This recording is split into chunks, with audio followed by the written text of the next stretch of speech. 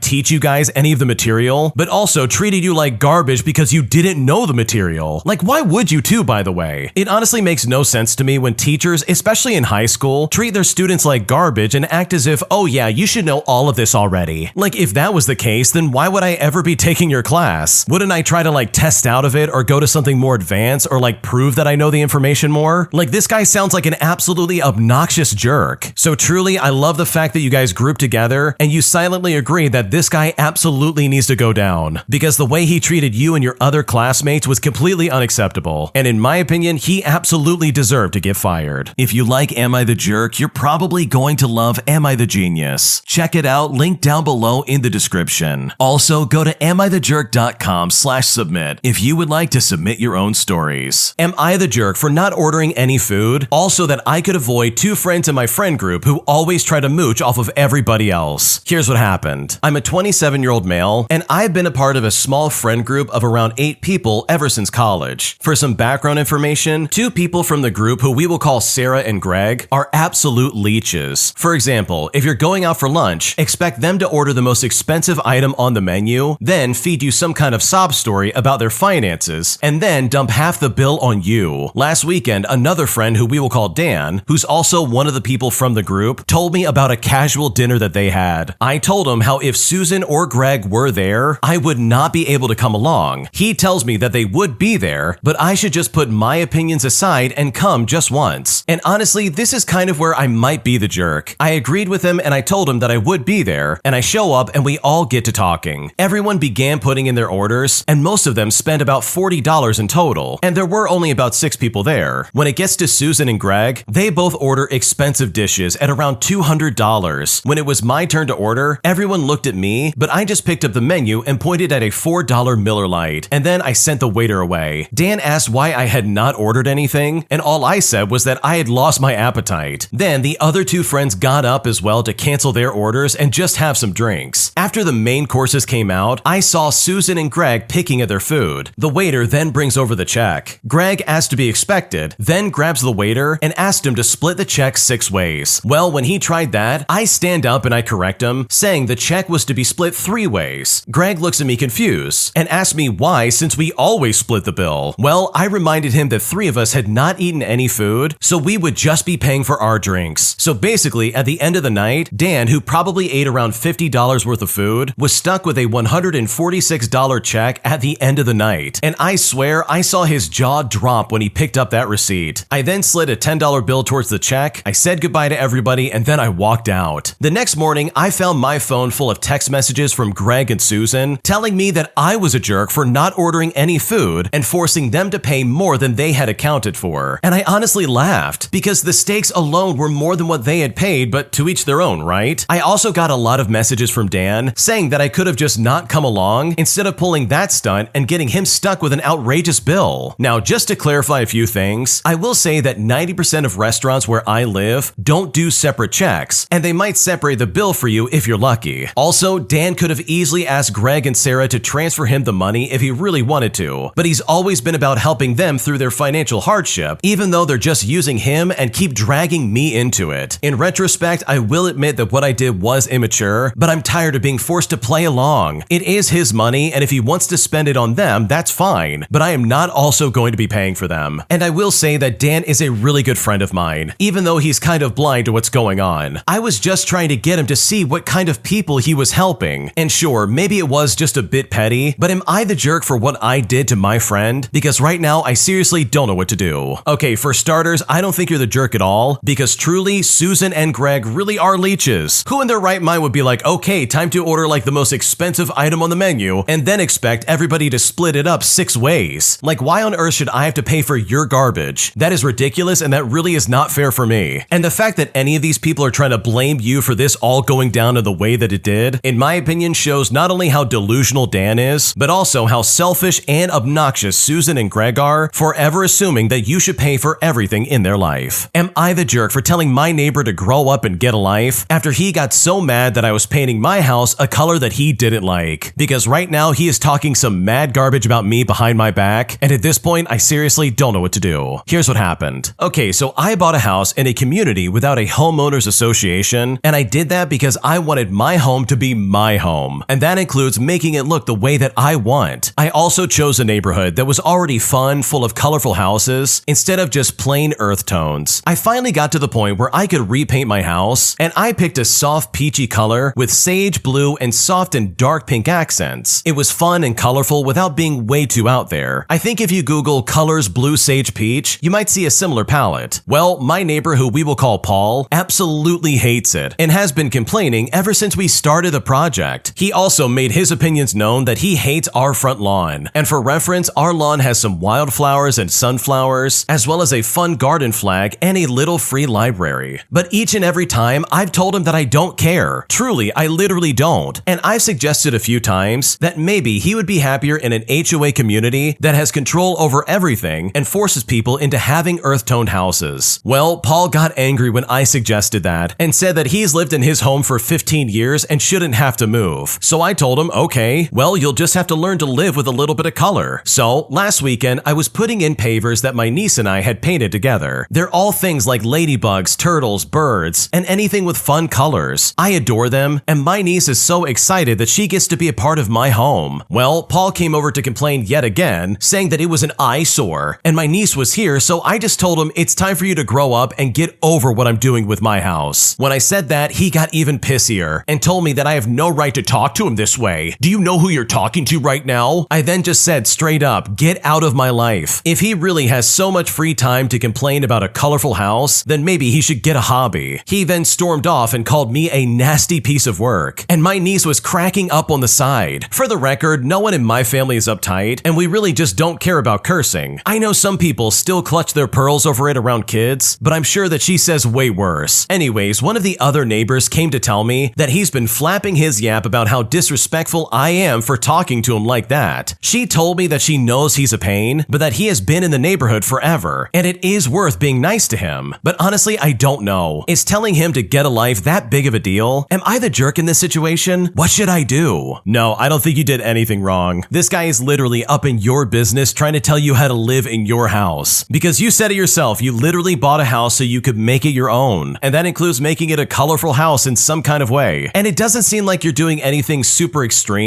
Like it really is just something to make your house pop and stand out in a way that is not disrespectful of everybody else. So for him to come up to your door and be like, I don't like it, you better stop it. Like that is really obnoxious and just super annoying. And when it comes to the other lady stepping in and being like, hey, I know he could be uptight, but like seriously, you need to apologize. He's been in the neighborhood for a while. It's worth being nice to him. Like I can understand where she's coming from, but also why in the world is she getting involved in this? Like that is super obnoxious and I just can't stand when people do that. She's basically trying to take a secret side to this and try to convince you to come back and like, I don't know, taper down what you're trying to do. And I just don't think you should have to do that for a second. So no, I don't blame you for telling this guy to get a life and get lost, because the way he was acting towards you and your family, in my opinion, is completely unacceptable. Am I the jerk for ignoring my friend's phone calls after she invited herself, her family, and some of her friends to my home? Also, we could have an impromptu barbecue without my permission. Because right now, I kind of feel awful. And at this point, I seriously don't know what to do. Here's what happened. Okay, so my friend is having a hard time with her spouse and really needs someone to be there for her while they work through their issues. We only just recently reconnected after not speaking for 4 years. But now, every time she calls, she asks me what I'm doing for the day or at that moment. And then she invites herself, her family of 4, and some of her friends over to my house. And it's honestly starting to wear me out. For example, Friday was her spouse's birthday, and on Monday, she told me her plan was to take him to dinner. Well, she then calls me Friday morning asking me what I was doing. I told her I was watching a movie on my couch. And then she says to me, I know it's last minute, but I want to come over and have a barbecue at your house. She said the kids could play together and we could hang out and have some drinks. Now, I hesitated initially, and then I told her that I really didn't have a lot of meat here, nor was my home company ready. She responded that she would go grab some food and do all of the cooking. So I said okay. I cleaned up a bit and then I received a second call. She excitedly told me that she invited her guy friend and he may bring a friend for me to talk to, and a female friend of hers was also coming. And I was so shocked that she was trying to throw a party and not just come over and hang out with just her family like she implied during the first call. Her family was already 4 people that I was not expecting, which would have made a total of 8 people, including my own children. And I've only met 2 of the 3 people that she invited. She did not even ask if she could invite anyone else to my home or give out my address. Well, luckily I got a call on the other line and I told her that I would call her back. 2 hours passed by and she called me repeatedly. And that's when I decided to text her that something came up and that I cannot host a party for her husband. And after I said that, I didn't even get a response. I waited another 2 hours and then I called her to see how the barbecue party was going. But she told me that she didn't even have a barbecue party. And I'm just thinking to myself, what is going on? I then asked her why she didn't ask her friends to come to her apartment since she has her own barbecue grill, and why she didn't at least go out to dinner like she planned originally. Well, she literally didn't even answer the first question, but instead she said she didn't want to spend a lot of money going out to eat. So am I the jerk for making up an excuse to end the call and then ignoring all of her repeated calls just to confirm? What should I do? No, I don't think you're the jerk at all, and honestly, it sounds like your friend was using you instead of trying to, like, I don't know, spend time with you. Like, if anything, she just sounds like a parasite and she was trying to leech off of you having your own place. And it's so funny to me that the second you don't comply with her orders, she suddenly goes silent and can't respond to you about anything. And it's also funny that she's like, oh, I don't have a lot of money to spend. And yet she was willing to buy all this meat and all this stuff and then show up to your house and have a barbecue. It seems really contradictory in my opinion, and I just don't think she's being honest. So no, in my opinion, I don't blame you for not answering the calls, as well as making up an excuse just to get out of the situation. Because this honestly sounds obnoxious, and I would not want to deal with this if I was in your shoes in the slightest. An entitled old couple interrupts our private viewing of a movie that we scheduled, demanding that we move out of the way as we were apparently in their seats. And I've honestly never met anybody more entitled in my life. Here's what happened. So at the small town where my college was located, there was a small independent movie theater. And this movie theater had the option to rent out one of their screens for a private showing, and that's what me and my friends did for a birthday. So we've settled in, and the movie has been going on for about 10 minutes when we hear the doors open at the back back of the theater, and in walks this couple that appears to be in their 60s or 70s. They walk up the stairs right over to our row, and without hesitation tell us that we're sitting in their seats. Now, we try to tell them politely that they're just mistaken, but we can't even finish our sentences before the guy explodes and starts screaming at us to get out of their seats and started calling us all sorts of insults. This goes on back and forth for a minute or so until we're finally able to ask him amidst all of his screaming if he noticed the giant sign in front of the door that said private event, which causes him to stand there fuming silently for a moment before literally stomping his foot like a toddler and storming out of the theater with his wife, making sure to slam the door as he walks out. Now, we thought that was the end of it, but about 15 minutes later, the movie stops and the lights come on, and the manager of the theater comes in saying that someone told him that we were doing illegal substances and destroying the seats. But after finally convincing him that that was in fact not what we were doing, he eventually starts the movie again and everything else went smoothly. But I will honestly never forget the way I was treated by this old entitled couple. This story is crazy to me. Imagine grabbing a private showing for a movie that you and your friends set up, only to then have this old grumpy couple come in and be like, "You're sitting in our seats." Not only did they not read the sign on the front of the door, they were also completely unwilling to listen to anything that you guys were trying to tell them. I'm sure this could have been easily resolved pretty quickly, but these morons came in incredibly aggressive and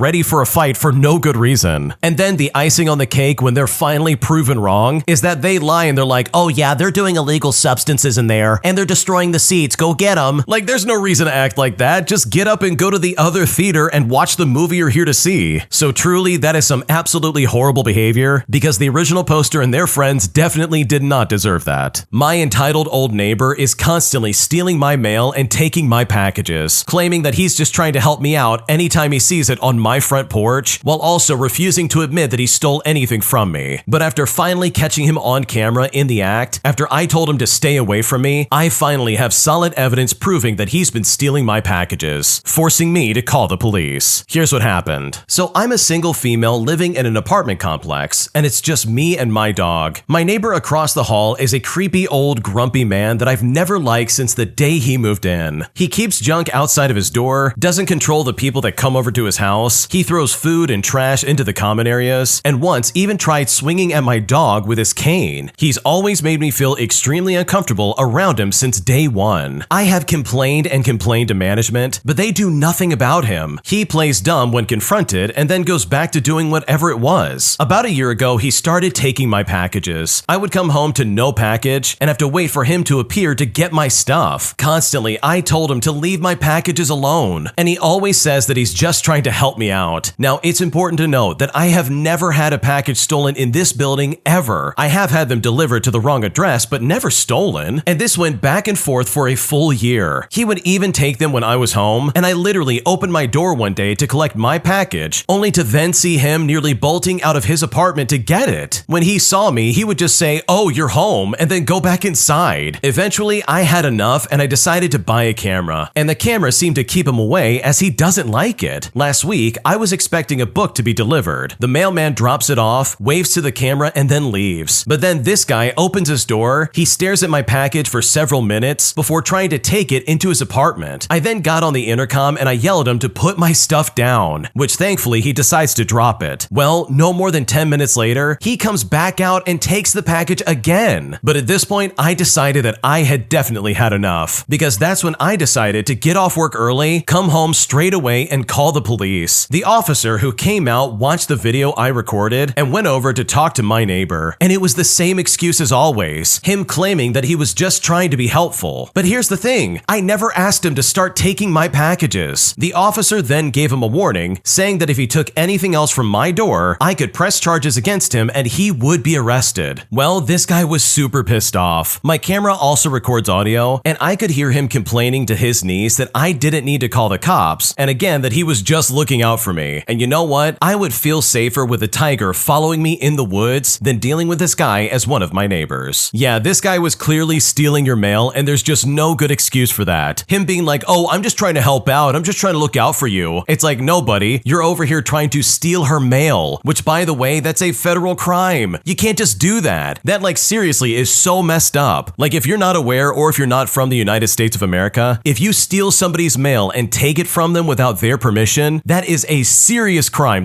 That is really not okay. So I'm kind of surprised that the original poster hasn't taken this a lot further. There is literal video evidence of this guy stealing your mail all the time, as well as him literally admitting it over recording that he's doing that on purpose, that he has an agenda despite the fact that he's like, oh yeah, I'm just trying to help out. Like, that's insane in my opinion, and there's literally no good excuse for that. Because seriously, the barrier of entry for this is so low. All he has to do is not take your packages and then bam, he's right there and it's no problem. But this guy literally is targeting you and going out of his way to take your stuff. And in my opinion, that kind of behavior absolutely should be punished. If you like Am I the Jerk, you're probably going to love Am I the Genius. Check it out, link down below in the description. Also, go to amithejurk.com/submit if you would like to submit your own stories. An entitled Karen makes my life a living nightmare after I was forced to sit in the middle seat on an airplane after being placed on standby. And I'm honestly so appalled by this lady's behavior, and I seriously cannot believe the way that she acted. Here's what happened. I'm a 23-year-old female, and I don't really know the ages of the couple in the story, but they seem to be in their late 20s or early 30s. Now, this flight was a 5-hour flight, and I always pay extra and pick my seat in advance. However, due to a medical emergency on a flight from earlier in the day, I was placed on standby because the people who got displaced from that flight were also placed on our flight since it was the next one headed to the same location. Fortunately, towards the end of boarding, my name ended up being called. I got lucky and was able to get on this flight because I think they switched to a bigger plane and didn't have to instead wait for the next flight. Now, on this new flight, my seat ended up being the middle seat in a row of 3. When I got to my row, the man and woman were chatting and sharing a snack, and it was obvious that they were together. I mentioned to the man who was in the aisle that I'm in the middle seat, and he got up to let me in. I asked them if they would prefer to sit together, and I said that I'm totally okay doing that, and that they can pick the seats. Well, the woman almost immediately reacted rudely to this. She said something like, well, you're not supposed to be sitting here anyways. I explained the situation, despite the fact that I'm pretty sure everyone on the plane was aware of this, as there was an announcement and some rearranging had happened. I then offered to show her my new ticket, as it did show my seat number on it. She flicked her hand at my ticket and made a disgusting sound. So I offered again. If they want to sit together, I'm more than willing to move, to which she just didn't even reply. Her partner said it's okay and seemed kinder between the two of them. So I sat down, and he just made some small talk about how the plane must be so full. Well, this woman didn't wait long and eventually interrupted us. She asked me, did you use one of those third-party websites to book your flight? It is so frustrating when people cheap out to inconvenience others. But I told her that I booked directly, and the only reason I got placed on standby along with many other people was due to the medical emergency that happened on another flight. I mean, none of us got to choose our seats. She then asked me if I paid for seat selection, which I told her I definitely did. And by this point, I was so done with her attitude. So I just put my headphones on and attempted to do my own thing. Well, this woman, for the remaining 4 hours, kept reaching over me and tapping her partner and trying to talk to him in a way that was super intrusive to me, being stuck between them. I could tell even her partner was trying to engage less, also that she would hopefully stop, but she didn't. And the entire time, she acted like I was the problem in this scenario. Well, the unforeseen part of this aside, I think they tried to pull that tactic where they don't get to sit together on purpose, leaving the middle seat empty, hoping that no one will sit between them. But on full flights, which most flights are full nowadays, it simply doesn't work. And even so, it is definitely not the other person's fault. Wow, this entitled Karen really is the definition of stupid and entitled. If she really wanted to sit with her partner, literally all she had to do was move over. And if she didn't want to move, then easily just move the partner to the middle seat and let the original poster sit in the aisle. Then you don't have to reach over and be a nuisance and try to blame the person in the middle seat for even getting the middle seat. Like, how awfully entitled and stupid do you have to be to not only make somebody's life a living nightmare for picking the middle seat, which by the way, it's already a nightmare, but then to try and blame it on them for being cheap or somehow like working the system. Like, what in the world is wrong with this lady? This isn't your fault and you didn't ask to sit between them. And you even offered a solution where it's like, okay, you two can sit together and I'll just be over here. But this Karen's like, no, I don't even want that. She even goes as far as like slapping the ticket in your hand. Like, seriously, what a brat. If she didn't want to have some problems with you sitting there, then maybe next time choose to sit together or at least agree to switch seats from the beginning, because this attitude for 4 hours was completely unnecessary and you did not deserve that in the slightest. iPad kids literally terrify me at my restaurant that I work at, as they are quite literally some of the worst people I have to deal with on a daily basis. And I'm honestly so sick of it and I seriously don't know what to do. Here's what happened. Okay, I work as a server and it's not a high-end place, but it is decent, meaning that we don't have a lot of kids on average due to us having having an incredibly limited menu and no kids menu in the first place. So when kids do come into our restaurant, the front of house dies just a little bit inside. When I tell you these kids nowadays are monsters and that these parents are delusional and that it's depressing, I honestly mean it. For example, I had a table the other day of 2 adults and 3 kids, and I've seriously never seen so much chaos take over a restaurant. iPads were being thrown around, plates being purposefully dropped on the ground, the amount of screaming and running around causing damage was just too much to handle. Not to mention, one of the other servers had a little girl at their table that when her iPad got taken away, she started lighting the cutlery on fire from the candle on the table and decided to burn her mom with it as well. I've even had kids scream at me because our restaurant doesn't have Wi-Fi. We're talking like 9 to 13-year-olds. Like, this new generation is absolutely cooked. So without a doubt, please leave your annoying, unmannered, ignorant iPad kid at home and don't bring your untrained child into a restaurant that literally isn't McDonald's. Also, yes, when your child is screaming and running around the restaurant or so glued to their iPad screen that when you think your kid is grown up and can order themselves, but still can't form a sentence at 12 years old. And yes, the whole staff is judging you and laughing at you and making fun of you and absolutely talking garbage about you. Because trust me, some therapist in the future is going to make a lot of money off of all the damage that you're currently causing. Yeah, I completely agree with the original poster on this one. iPad kids are literally the worst, and they seriously are like a breed of their own. Now, I'm not implying that adults are not addicted to their phones and they're not on it all the time. Like, that happens all the time, and I completely think that's still a problem. But when you hand that to a child who is not fully developed and give them a device that literally is endless entertainment, all without any kind of like regulation or any kind of monitoring, like, that is literally just a recipe for disaster for everybody around you. So truly, I feel for the original poster because I feel the exact same way. And parents who do that, in my opinion, are failing their kids and they're only causing problems in the future. Am I the jerk for not giving my one sister who eloped as generous of a gift as my sister who had a traditional wedding? Because right now, my sister who eloped is very upset with me. And at this point, I seriously don't know what to do. Here's what happened. Okay, so my parents had me when they were really young. They are still together now and had 2 more kids, my sister Katie and Jess later on. Katie and Jess are not their real names. Now, I'm about 17 years older than the both of them respectively, so because of the age gap, we didn't really grow up together, and sometimes I feel more like an uncle than an older brother to them. I've been fortunate in my career to do relatively well, and I've typically been pretty generous with them when it comes to things like birthdays, Christmases, and graduations. My sister Katie got married 2 summers ago and had your typical traditional wedding. I would guess maybe about 125 people were there, and it honestly was very nice, but definitely not cheap. I don't know how much they spent, but I know my parents and her husbands were only able to contribute for about half the cost. The rest was my sister and her husband paying for it. They were super cool and let me and my wife bring our 2 kids, even though I later found out the venue charged the same amount for kids as adults for the food and everything else. It meant a lot, and I didn't want their inclusion to be a burden, so my wife and I gifted them $500 as a wedding present to cover our plates plus a little bit extra. Now, my sister Jess has always been more low-key. When she got engaged, she told us all that she would likely elope, and nobody tried to convince her otherwise because it made sense for them. They are not flashy and have always seemed pretty frugal, and they are definitely not the type to throw a big wedding costing tens of thousands of dollars. Well, they announced a couple of weeks ago that they eloped in the mountains with just them and the necessary witness, and I was happy for them, and I didn't feel like I missed out on anything. I've been to enough weddings that I don't have any kind of fear of missing out. I'm just happy they had what they felt was right for them. Now, since they didn't have a wedding, I didn't think to get them a wedding present because, you know, they didn't have a wedding. But they did just go under contract on their first home together, so my wife and I got them a $100 gift card to Home Depot. I remember when I first bought my first home, there were a lot of home improvement stuff, and I made like 100 trips there, so I thought it would be a nice gift. Well, apparently she asked Katie what she got for their wedding, and she told them, and now she felt a certain way about our gift to them. She made a comment about feeling like their marriage wasn't respected enough because they didn't throw a big party, and then said that it felt like I was showing favoritism. So I told her that I have Katie more because she hosted my whole family, and I know how expensive that is having paid for my own wedding. Jess then just kind of rolled her eyes and walked away after that interaction, and we haven't talked about it ever since. And that was this past Sunday. Now, I thought it would be understood that the situations were just different, and it is unreasonable to expect the same generosity when you don't give any generosity, such as hosting an event or even feeding people. They didn't have a traditional wedding, and they didn't invite us to celebrate with them. So So am I the jerk for not being as generous with my gift to my sister, all because they didn't have a traditional wedding? What should I do? No, I don't think you're the jerk at all, and I think it's really weird that Jess is trying to compare the two weddings. Like, that is super inappropriate because literally she chose to get eloped, not you. Nobody else forced that upon her. She didn't want to have any kind of celebration. She didn't want anybody else there except the necessary witness, and she didn't tell anybody in advance, so like, how can anyone be expected to get anything for them? Not to mention that Katie and her husband spent all this money on this dinner and had all these things set up, including your kids, which was an extra cost. So it does kind of make sense that you would spend just a little bit more money on her and only about a fifth of that on your other sister who didn't even have a wedding. Like, I don't know. I just don't think the two situations can be compared. And for Jess to be like, wow, you gave her $500, but I only got $100. Like, that is super selfish, and in my opinion, it is incredibly inappropriate for her to compare the two of their weddings. Am I the jerk for the way I handled my father-in-law after he tried to take full control over the house that we were trying to renovate? Here's what happened. So my father-in-law is a generous man, but has what he refers to as an a-hole gene, meaning that he doesn't stop to consider what anyone else wants in many situations. Since my husband and I have been living with my husband's brother, my father-in-law decided that when the neighbor's house went on the market for a steal, he would buy us the house. After consulting with his financial planner, the decision was made to have both my father-in-law and my husband on the title and deed to the house. We would pay all taxes and utilities, and when my father-in-law passes away, my husband would inherit the house. Well, here's where it gets very messy. The house needs a lot of work. Originally, my husband and I were going to be responsible for improvements and repairs. So I started meeting with contractors and getting estimates for the work. My husband doesn't know much about home repair or renovation, and I do, as my family has renovated multiple homes. So he's been letting me handle all of the work with the contractors. But even so, my father-in-law will not speak directly to me about anything related to the house, meaning that my poor husband has to play messenger, telling me what his dad wants to do, then telling his dad that I've already got it handled and I want to do something different. The final straw came today when my husband relayed to me that his dad has said that any permanent changes to the house that cost more than $5,000 has to be approved by him. Even if we're paying for them, he wants to sign off on any and all decisions, including tile colors, light fixtures, etc. So I forwarded all my communication with the contractor that we'd chosen, but haven't signed anything with yet, and said that if he wants to make the decisions, then he can make all of the decisions. He will own the house and we will sign a rental lease when the work is done. He'll have to pass city inspections for rental units and abide by all state and local rental law. Well, now he's mad, saying that I'm ungrateful, selfish, and controlling. And at this point, I don't even want the house anymore. I'm ready to take the cat and go stay with my brother, but I don't actually want to leave my husband. I'm just sick of catering to his dad's whims. One day later, I have finally read through all of your comments, and I didn't really reply to most of them. I realize how incredibly privileged we are to be in this position, and I never had any intention of doing any work on the house without my father-in-law's approval, but we've already discussed what we're going to do, and he agreed that I should go ahead and find a contractor. But then he changed the rules. So I had dinner with my mother-in-law last night to commiserate about what a butthead he can be. And for reference, my mother-in-law definitely divorced my father-in-law. And it's then that she gave me some good advice on dealing with him. The bottom line is that we are not putting a single cent into a home unless we both have a legal stake in it. And if that can't happen, then trust me, nothing's gonna get done. So am I the jerk for the way that I handled this? What should I do? No, I don't think you're the jerk at all, because it sounds like your father-in-law is super controlling. Like, this guy literally didn't buy this house for you at all. He only bought it for himself and his son. Like, literally, you are not involved in this equation at all. And that is crazy to me. Like, that really is so inappropriate. Like, this probably was just a ploy for him to control you and your husband for the rest of his life. Because sure, let's say you do fix up the house, and maybe you do move into it and have some kind of agreement. He could then overnight start making these weird rules about what you can and can't do, and try to enforce his will over you and your husband. Like, that is crazy to me, and there's really no good excuse for that. And I think there definitely needs to be a conversation with your husband for not standing up for you in the first place. Like, why was he just so willing to go along with this without being like, wait a second, why does my wife not have any cut in this? Because out of everybody, it seems like you knew exactly what you were doing. So for you to not even be considered in the title of this house, in my opinion, is incredibly insulting. Am I the jerk for asking my parents to stop telling people that I'm in the hospital, as I feel like they're violating my privacy in a way that I do not appreciate? Here's what happened. I'm a 25-year-old female and I'm currently pregnant and have been admitted to the hospital a few days ago for a suspected clot in my lung following severe chest pain. insane, and I am still in the hospital right now. A few weeks ago, my wonderful maternal grandfather passed away from cancer, and we are obviously, as a family, still very upset. 2.5 years ago, I was in a car accident. I broke my back in 3 places. I broke my pelvis and 3 ribs. It was also during COVID, so I was admitted to the hospital and had loads of scans all throughout the day and night. Once they figured that I didn't need corrective surgery, they discharged me the following morning with morphine tablets and a wheelchair. I then came out of the hospital to around 100 messages from people that I barely knew wishing me well. My mom and stepdad had posted pictures of my wrecked car on Facebook and told everyone they knew about the accident and the specifics about my injuries. Now, at the time, I asked them to take down the posts as I did not want people knowing all about my personal life, but they never did so. Today, my friend told me that my mom has been sending messages into group chats telling people that I am pregnant and in the hospital. My stepdad also did the same thing for his family, and I have told them that my husband and I want to share the news ourselves. I told them that I was so hurt and disappointed that they have told people and also lied to me about it. I even pointed out the lie and told them that I had again received messages from others proving that they had lied to me. My mom then sent me a voice note of her crying, saying that she was sorry and that she didn't know what she was doing, that she must be the worst mother in the world, and that she's just so upset about Papa too. It was hard to hear that she was so upset, but I just reiterated that asking for privacy was not too much to ask. My stepdad, who I have been very close to, also sent me a voice note telling me that they don't need this kind of stress and to stop being so hateful over something so trivial. He told me that I was clearly hormonal, but that he will let it slide this time because I'm pregnant. He told me that my mom has cried for over 30 minutes and it's all my fault and that it's all over nothing. Also, that they told other people because they are worried about me. He said they will never apologize as they haven't done anything wrong. He also said that I'm the daughter that he never had and that he loves me, but he is so disappointed in my behavior. And here's the original message that started this sent to my mom. I said to her, "Sorry, it's just I've had messages from people today wishing me well in the hospital, so I know you've lied about who you have told about me being here. I am just so hurt and disappointed as I would have much preferred privacy. I don't feel like sharing anymore because I don't know who you're both sharing it with, and it has actually made me being in the hospital much more stressful. Now, I might be the jerk because we are all grieving and emotions are running high, but I also don't feel like they told other people in a malicious way, but instead just did it in a thoughtless way. So am I the jerk in this situation? What should I do?" I don't think you're the jerk at all for drawing boundaries out, especially with the way your stepdad was acting. Is he really trying to be like, "Oh, you're just hormonal right now because you're pregnant, but that's okay, I'll let it slide this time"? Like, seriously, what kind of passive-aggressive sexist comment is that? What a coward to say something like that when you're literally in the hospital. Oh, he's gonna let it slide? What would he do if he didn't let it slide? Like, what a ridiculous thing to say to somebody who is literally currently in the hospital. And in my opinion, I'm right there with the original poster. I wouldn't want my personal information out there, especially if I wasn't the one to first tell people about it. Like, I think what you're asking is completely reasonable in my opinion, and for your mom and stepdad to disrespect you in this way, in my opinion, is very toxic and incredibly thoughtless. An entitled Karen goes into a fit of rage after I hang up on her for being aggressive and toxic towards me over the phone. But as a result, this entitled Karen came to my store directly so that she could confront me and try to get me fired. And I've honestly never met anybody more insane in my life. Here's what happened. Okay, so I used to work in the cosmetics department for a very popular brand. We were always busy and some days were non-stop. So this particular day was during the holidays, and I remember being behind the register with a crazy long line, along with other clients waiting to be helped, as well as other appointments waiting to arrive. This entitled Karen calls on the phone and is asking about a product from a different counter. Well, I tell her that I don't work for that brand, but I can transfer her over. She then goes, "No, I don't want to be transferred. You can walk over there yourself and tell me if they have this product." I then tell her that every department is separate and that the person there will assist her with this. She just completely disregards everything I said and repeats that I need to personally go over there and check myself. I also tell her that it's completely slammed at my counter and I couldn't even leave if I wanted to because I have clients waiting in front of me. I'm still at this point being patient and professional, even though this Karen was really pushing it. She then starts getting stern, like she's talking to a child or her own personal employee, and tells me something along the lines of, "I am telling you right now to go over there yourself and tell me what it is because that's what good customer service is." Well, at this point, I'm getting really pissed off because in the time I've wasted talking to her, she could have been transferred and already knew if they had what she wanted. And also, she's definitely not going to talk down to me as if I'm beneath her. It's clear she wanted to be demanding and unreasonable, and when I see that's the intention, I'm not going to play their power games. I tell her, okay ma'am, I'm transferring you now. She then starts demanding to know my name, but I tell her I'm not going to give it to her. So I transfer her, I hang up the phone, and I try to assist as many clients at the same time as I can, because there are even more people waiting now. About 20 minutes later, I'm behind the register with a never-ending line of people, and right then and there, I see this one annoyed-looking lady who resembles the leprechaun from those horror movies come stalking over to my department, and I can definitely tell that she's looking for trouble. Don't ask me how I knew, but I had a gut feeling it was the entitled Karen from the phone earlier, and boy was I definitely right. She eventually comes up to the counter, but not to where she is with the people waiting for help. She comes to the side of the counter like you would if you wanted to ask a quick question. I kid you not, she turns her head to listen to each of the workers behind the counter as we are speaking to customers, just so she can figure out who it was that she spoke to on the phone by our voices. And at this point, I knew for a fact it was her, and I was in disbelief and honestly amused that this lady, who was too important to wait for a call to be transferred to the correct department, somehow had enough time to physically come to the counter to confront me. I'm watching her from the corner of my eye, but I don't acknowledge her. By now, my coworkers have noticed this woman and her weird behavior, and I tell them that I'm pretty sure it's the crazy Karen who called earlier. Now, at this point, Leprechaun Lady isn't saying anything, just eyeballing us and leaning in to hear us talk. Eventually, she points to me and goes, "It was you." But I look at her with such disinterest and I just say, "Excuse me?" She then says that I'm the one who wouldn't help her on the phone earlier, and she wants my name, the number to corporate, and to speak to a manager. Mind you, we are still slammed with customers, and everyone is looking at her making a scene. Well, I just kept my cool because that was making her even more angry that I was being so nonchalant. So I tell her now that she's here, she can go check the counter herself for her product. I also let her know that I'm still not giving her my name because her behavior makes me feel incredibly uncomfortable, and that if she doesn't get away from me, I'm calling security. And by now, she has pretty much everyone in the vicinity looking at her crazy, and I guess she decided not to push her luck because she finally left in a huff. This Karen clearly had too much time on her hands and wanted to use it to go cause problems, and I can only imagine the issues that she causes everywhere else that she goes. Wow, you either have to be like super bored or incredibly petty to show up to a store after talking to someone like that on the phone. Like seriously, if she had just been transferred, she could have figured this out right away. But instead she's like, "No, I want you to do it. You need to be my personal slave right away." Like that is so crazy to me, and I will never understand that. It's also incredibly creepy that she was trying to listen to everybody talk just to figure out who it was that hung up on her. Like seriously, this is that important to this lady. She had to go out of her way to figure out who it was just to try and like teach him a lesson. Like, what are you doing with your life? Seriously, that is so insane to me. So good for the original poster for not giving out their name or even giving this lady the time of day, because people like this truly are obnoxious to deal with, and I love the fact that this Karen got shut down almost immediately. If you like Am I the Jerk, you're probably going to love Am I the Genius. Check it out, link down below in the description. Also, go to amithejerk.com/submit if you would like to submit your own stories. Am I the jerk for telling my mom that she isn't invited to my brother's wedding, all because she was extremely rude to his fiance? Because right now she is in complete denial, and at this point I don't know if I made a mistake or not, and I really now don't know what to do. Here's what happened. Okay, so my brother, who we will call Connor, and his fiance, who we will call Christine, are getting married in early 2025. They got engaged a few months ago and have recently sent out wedding invitations, and my mom is upset because she wasn't invited. For some background info, we met Christine after she and Connor had been dating for about 8 months, and that was a few years ago. Basically, my mom just didn't like her. After we met her, she'd constantly complain and criticize Christine, and this would range from her looks all the way to her job. And for reference, Christine is a waitress, and my mom would say stuff like, "Oh, she just isn't good enough for my son." And honestly, I don't get any of it. Christine and I are friends. She is such a sweet person who wouldn't hurt a fly. Whenever Christine and Connor came over for dinner or an event, she wouldn't say anything to Christine, but she tried to get Connor to always spend time with her instead of Christine. She always tried to one-up Christine as well. If she called Connor and he mentioned that Christine made dinner, her dinner was suddenly just always better. If Christine had a gift for Connor, my mother always tried to say how her gift was better than hers. Thankfully, my brother is not stupid and realized all of this. And to avoid starting family drama, he didn't condemn her loudly in front of everybody, but would always defend Christine if he heard her talking any kind of garbage. He made it very clear that if she kept talking badly about Christine all the time, he would go extremely low contact, and that made her stop for a while, but since they announced their engagement, she is back to it again. Maybe she forgot, I don't really know, but I do think it's because Connor is her son, and I know that some mothers can be very clingy with their sons. I have a boyfriend, and I've never heard her say a bad word about him, so I do really think it's because Connor is her son and I am her daughter. I was at my mom's house yesterday, and my mom complained that she wasn't invited. She said Christine was stealing Connor away from her, so I told her that Connor getting married didn't necessarily mean Christine was stealing him. Then I asked her what exactly she didn't like about Christine, but it all really led back to the same thing. She would say that she's stealing her son away from her. I told her that while she can't control how she feels, she can control her actions, and that talking about Christine like that was the reason that she wasn't invited. I tried to say it gently, but she did not take it well at all. She tried to make excuses and say that it was fine, and that it's just her venting to her family and friends, and that I was being inconsiderate of her feelings. Now, I know how she feels about it, but I think those feelings aren't really an excuse for talking garbage behind someone's back like that, not to mention going out of your way to make it clear that you dislike them. And I know I'm not the only person in the family who would argue with me. I ended up telling Connor about it, and he said I was right, and that she needed a reality check, but it's all been weighing on my mind. I just can't stop thinking about it. So am I the jerk for telling the truth to my mom? What should I do? No, I don't think you're the jerk because I think you gave her the nice version of how this really was gonna go down, and I think the fact that she just doesn't understand what she did wrong, in my opinion, is a massive red flag. Like, it really seems like she's in complete denial, and she cannot accept the fact that yes, she definitely is the problem. I mean, just look at the way she's treating Christine. She's literally acting like, oh yeah, you're not good enough for my son. That is such a toxic way of acting, not to mention the fact that the mom's like, oh, you're stealing my son away from me. That is such a weird thing to say because you are not married to your son. Your son is getting married to Christine. Like, that is such a strange thing to insinuate. And if she was doing this right, it wouldn't be like, oh yeah, you're stealing him away from me. But instead, you should be saying, oh, I'm so happy for you. You found someone that you actually care about and you can now move forward with your life. Like, does the mom in this story really want her son to stay single forever? Like, that just doesn't make any sense, and honestly, it kind of gives good reason as to why she wasn't invited to the wedding in the first place. So no, I don't think you're the jerk for dropping this news, because I'm sure that Connor or Christine would have said it a lot harsher, and I think if anything, she got the nice version instead of getting scolded and humiliated. An entitled Karen tries to sneak her friend into the gym that I work at, all without showing any kind of proper membership. Here's what happened. So this happened this morning when I picked up a shift at another location at the gym that I work at. Keep in mind, this is the first time I worked at this location, and I did just start with the company 3 weeks ago. I opened the gym at 5 o'clock in the morning, and at around 7 o'clock in the morning, this man and woman came in to work out, and this woman, let's call her Jackie, that's not her real name, scanned her QR code, but her friend did not. We offer buddy passes at a cost, and my screen told me that she did not have any buddy passes, and I did not see her friend scan a QR code. I had asked Jackie if her friend was a member and had a QR code, and she has said that it's okay because he's my buddy, but unfortunately, I sadly had to inform her that she didn't have any buddy passes, and I asked her friend if he ever had our guest pass, which was a one-time free thing for locals. Well, he said that he did before, so that automatically disqualified him for a free guest pass. I bring up that the buddy passes are $20, and she can bring in one person every time that she comes in, and so I ask if she wants to do that, but she just declines the offer. I informed Jackie that since she doesn't have any buddy passes on her account, and because her friend in the past has already used a free guest pass, and that she doesn't want to buy a buddy pass, then unfortunately I would have to refuse his entry. Now, I'm the type of person that has a hard time with confrontation, and I'm a very anxious person, but I am working on my confidence with confrontation and potential issues that may arise. She said that he is always allowed in and that everybody just lets him by. I then try to think on my toes to come up with a resolution, and I tell her to hold on and let me speak to someone whom at the time I thought he was in my position but one step above the ladder, but later found out that I was wrong. So I asked him if people let him in all the time, and he just said it's not his jurisdiction and that we do offer 3-day guest pass for about $25. And I thought to myself, oh, I forgot about that. I replied by saying, okay, I'll go ahead and offer it to her then. I went ahead and I offered it to her, and she said that her friend won't be over here much longer, which implies that he was from out of state. She decided to be a jerk and say, oh, you must be new here. And I was flabbergasted that she even decided to make that comment. I did tell her, yes, I was new here and it was my 3rd week, but at the same time, unfortunately, since you don't have a buddy and he doesn't want to pay for a guest pass, unfortunately, he is not able to work out today. And I then apologized for the inconvenience. She was going to say more, but her friend stopped her and said that it's okay and that he can go for a walk and that he'll be back later when she's done. And thankfully, right then and there, the whole debacle ended. And I will say, at the end of the day, I thankfully missed her exit out of the gym. I then asked the manager at that location when he showed up at about 9 o'clock, and he didn't even know who Jackie was off the bat. He then said that sometimes people will just sneak people in when others are busy or not looking at the members checking in. But I seriously need to know, am I in the wrong or am I the jerk for not letting this lady bring her friend into the gym? Because right now, I'm really not sure if this was the right move to make. No, you're definitely not the jerk here. Jackie knew exactly what she was doing, and she just didn't want to pay the $20 for her friend to work out. Because that's all that was happening here, all because Jackie was being incredibly cheap. Am I the jerk for not paying for a painting that I asked my friend to do after waiting not only 6 years for her to do it, but also with her demanding that I pay way more than I ever agreed to? Because right now, I am very frustrated, and at this point, I seriously don't know what to do. Here's what happened. Okay, so my friend, who we will call Jordan, is a wonderful artist. I love her work, so I told her that if she ever considered doing commission pieces, I wanted to be her first customer. She said okay, and I sent her a picture of my dad who passed away as a reference, and I wanted to give this painting to my mom as a gift. Now, this was back in early 2018. Jordan said that she would start on it when she could, but that she was busy, and I really just thought that she did not want to do any commission work yet, so I just kind of left it at that. Well, a few weeks ago, after our conversation, Jordan posted on social media that she was open to do commission pieces and posted about how she would charge for those pieces. I messaged her again, and she said that she got my order and was starting the piece for me. Now, per her post, I assumed the piece would be around $200. She also said that she was charging her clients around that much, so I should expect to pay about the same. And she said that she didn't want me to pay until after she was done, so I didn't. Now, fast forward, and for the last 6 years, she would post the other commission pieces that she had done. When I asked about mine, she would say that she's working on it, but that she hasn't had the time to finish it up. And she often lost her job and was looking for a new place to stay, among other things. I understood that times could be hard, so I just waited. The reason I didn't just stop asking her was because sometimes she would send me Snapchats that showed sneak peeks of the painting, so I knew she was working on it little by little. Well, flash forward to last weekend, and she finally gave it to me. It is a beautiful painting of my dad, and I cried looking at it. But then she dropped the news on me that it was going to be $700, and I was not prepared to pay that much. I told her that when she started doing commissions, she was charging her clients about $200 to $300, but she responded by saying that she realized that her work was worth more, and also the cost of supplies had gone up since then, plus the amount of time spent working on it. I thought it was unfair to charge me so much, given that I had waited years for this painting. Also, within the last 6 years, I had gotten married, I had bought a house, and I now have 2 children of my own. I don't just have $700 to spare on this painting. She told me that it isn't her fault that I can't afford it, and refused to give it to me until I could pay her. So I told her to just keep it, since I didn't have the money for it in the first place. Well, she called me a jerk for wasting her time on this and then left. So am I the jerk in this situation? What should I do? No, you are not the jerk. The fact that you waited 6 years for this painting and then she tries to hike up the price is absolutely insane to me.